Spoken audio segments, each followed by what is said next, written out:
selamat datang di Bincang Pintar bersama Togar Situmorang Law Firm. Ibaratkan sebuah lembar sejarah, izinkan saya untuk memperkenalkan diri. Perkenalkan, nama saya Anggit Reza. Pada kesempatan kali ini saya akan memandu jalannya Bincang Pintar bersama Togar Situmorang Law Firm. Nah, pada kesempatan yang luar biasa ini, kita kedatangan CEO dan founder dari Togar Situmorang Law Firm, Bapak Togar Situmorang yang merupakan kandidat doktor yang bergelar SH, CMD, MH, MAP, CLA. Halo, selamat siang Bapak. Bagaimana kabar Bapak di tengah kesibukan Bapak pada hari ini? Terima kasih, kabar saya luar biasa, terutama di hari ini. Kebetulan kita umat Kristen itu merayakan hari kemenangan atas bangkitnya Tuhan Yesus dari semua siksa dunia. Artinya pada kesempatan ini saya juga mengucapkan selamat hari Paskah bagi seluruh umat Kristen baik di Indonesia maupun di dunia. Jadi hari ini betul-betul saya sangat luar biasa. Itu yang bisa kita sampaikan. Baik, terima kasih Bapak. Pada episode kali ini kita akan membahas tips and trik bagaimana menjadi seorang pengacara sukses. Siapa sih yang nggak tahu Bapak Togar Situmorang yang dimana memiliki banyak law firm di Bali, di Jakarta, di Kalimantan, di Jawa.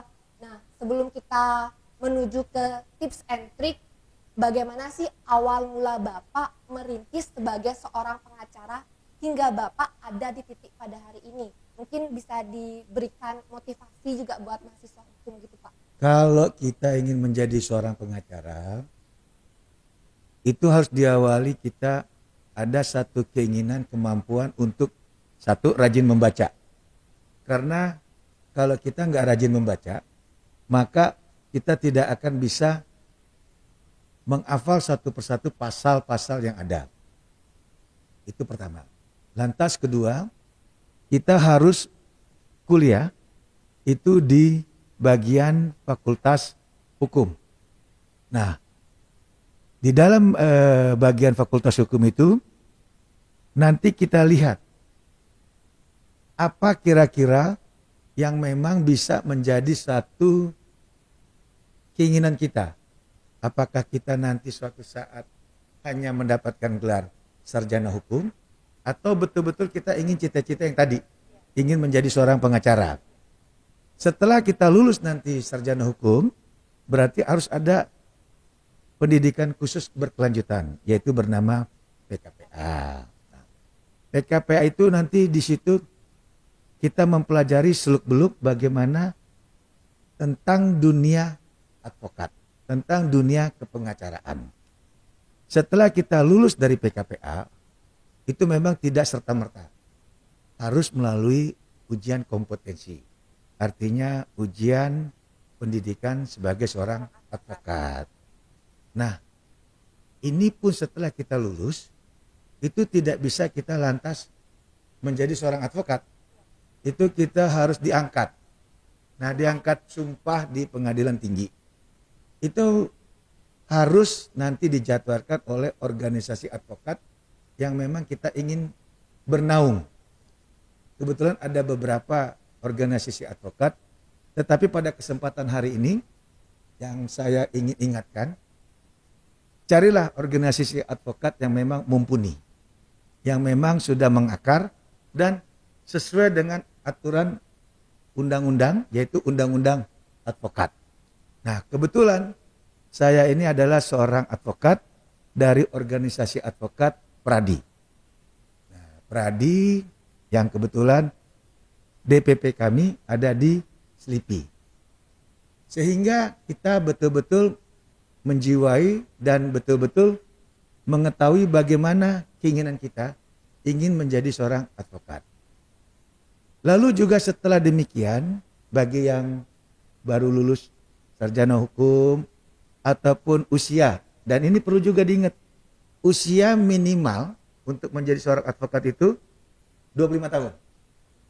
Nah, 25 tahun, lantas dia harus punya latar belakang magang. Magang itu penting sekali. Karena kenapa? Di situ nanti dia akan menguasai apakah itu pidana dan perdata. Dan selama 2 tahun magang itu, kenapa harus 2 tahun? Itu dia harus betul-betul menjaga etika sebagai seorang pengacara. Karena pada saat nanti kita sudah disumpah, bahkan nanti kita bikin brand ya, papan nama sendiri, kita menjadi seorang advokat sendiri, itu kita betul-betul taat dan tunduk kepada kode etik. Kode etik pengacara. Nah, jadi demikian yang bisa saya sampaikan. Nggak gampang menjadi seorang pengacara. Jenjangnya panjang dan harus betul-betul megang etik, yaitu etika sebagai seorang pengacara. Demikian yang bisa saya sampaikan. Baik, mungkin itu penjelasan yang luar biasa sekali dari seorang pengacara kondang yang dimana-mana sudah terkenal namanya, Bapak Togar Situmorang. Nah, bagaimana sih awal mula Bapak? Apakah pengacara ini merupakan sebuah cita-cita Bapak dari kecil? Dan bagaimana Bapak merintis sehingga Bapak punya kantor di mana-mana, nama Bapak sudah terkenal? Dan siapa sih orang yang menjadi support system Bapak selama Bapak merintis karir Bapak pada saat ini? Mungkin bisa dijelaskan Bapak. Terima kasih. Awal kita menjadi seorang pengacara memang itu adalah cita-cita kecil saya. Tetapi di dalam perjalanan hidup saya, yaitu seorang Togar Situmorang, kan otomatis tidak langsung kayak makan cabai. Iya, langsung pedesnya Nggak gitu mungkin. Pak ya. Nah, kebetulan saya ini berlatar belakang keluarga kurang mampu. Artinya papa saya itu telah mendahului pulang ke Bapak di surga pada saat saya umur 11 tahun. Sangat kecil, 11 tahun. Dan kebetulan saya ini anak pertama dan mempunyai adik 6. Banyak sekali. Bayangkan Togar kecil dengan mama seorang janda yang kebetulan mama saya ini nggak ngerti apa-apa. Artinya bisnis nggak punya, lantas dia ingin punya skill atau latar belakang kuliah dia nggak ada. Ya pure lah sebagai ibu rumah tangga. Dengan anak yang banyak, yaitu 7 orang, itu mungkin berat. Sehingga saya melalui proses yang tidak gampang, tapi saya bersyukur karena mempunyai papa, yaitu Lasma Situmorang almarhum, dan mama saya yaitu Rosma Uli Borugultom. Saya bangga dengan mereka, karena apa?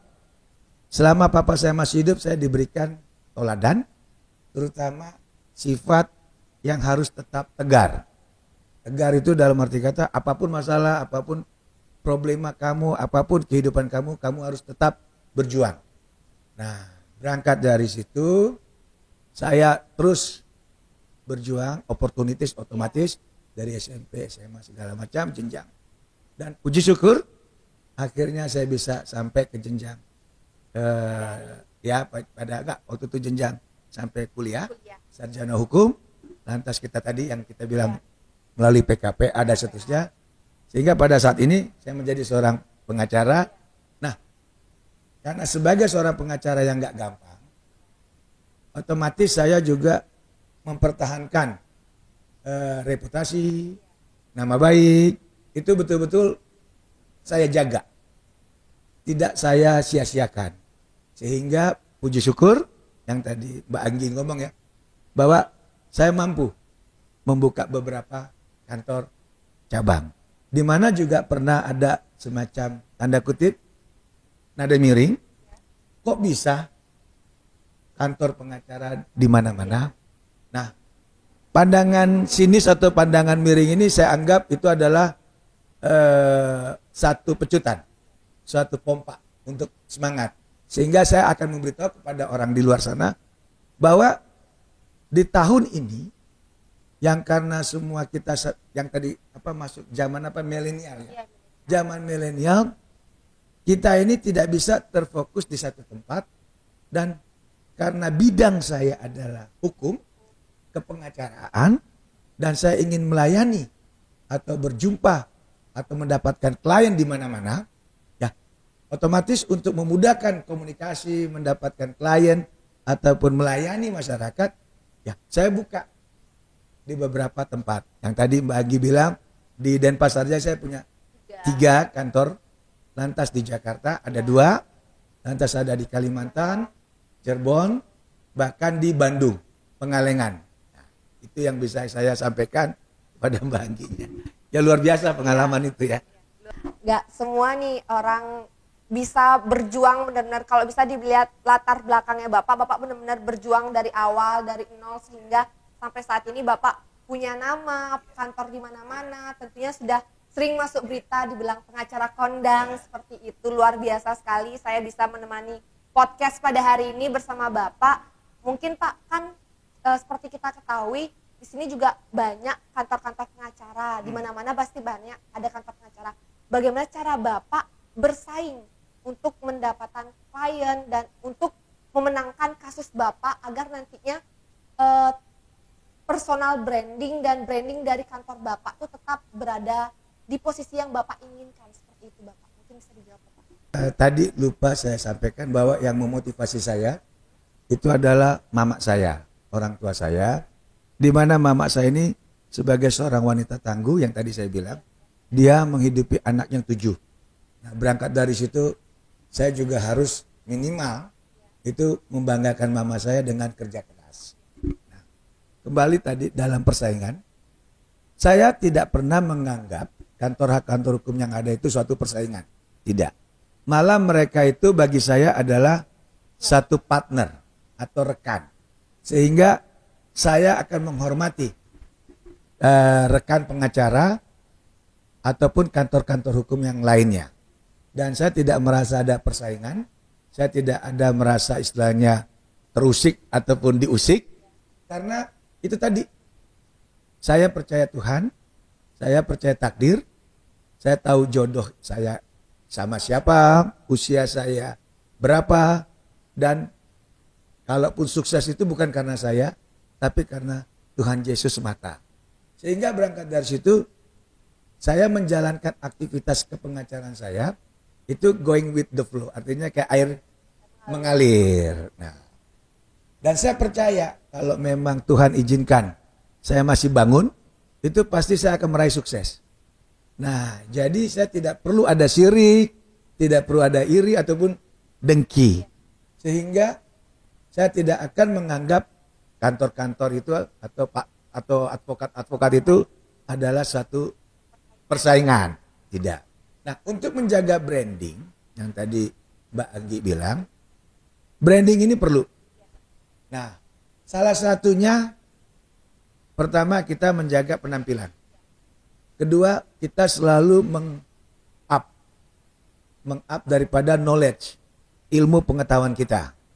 Nah, yang ketiga, kita tidak putus-putusnya untuk memberikan edukasi. Baik secara langsung atau tidak langsung. Contohnya seperti saat ini. Nah, ini kan membangun satu branding. Artinya branding yang memang bermanfaat, branding yang memang mempunyai kelas. Nah, kelas di sini kan otomatis sudah berpengaruh. Strata mana, golongan mana, kita masuk di dalam kategori kepengacaraan kita sesuai profesi kita. Nah, secara tidak langsung, masyarakat akan menilai kita ini masuk branding pengacara yang mana. Itu pasti. Jadi kita nggak usah lah terlalu sikut kiri, sikut kanan, nggak perlu itu. Jelek-jelekin kantor pengacara lain, atau bahkan kita tanda kutip merekayasa untuk menjatuhkan lawan pengacara kita dengan segala cara. Itu nggak perlu. Kita bangun branding kita sendiri, kita self development sendiri dengan cara-cara yang positif. Itu yang bisa saya sampaikan itu. Baik Bapak, mungkin langsung ke pertanyaan inti dari podcast ini Pak. Kan banyak nih mahasiswa hukum yang pengen seperti Bapak. Siapa sih yang nggak tahu Bapak Togar Situmorang yang kantornya di mana-mana, pengacara kondang. Kan kadang mereka juga insecure gitu loh Bapak. Mungkin Bapak bisa memberitahu kepada mahasiswa hukum tips and trick bagaimana cara Jitu menjadi seorang pengacara yang sukses. Seperti seorang bapak yang mau berjuang dari nol, mungkin mereka punya keinginan, tetapi keinginan mereka itu ditutupi dengan rasa insecure mereka Bapak.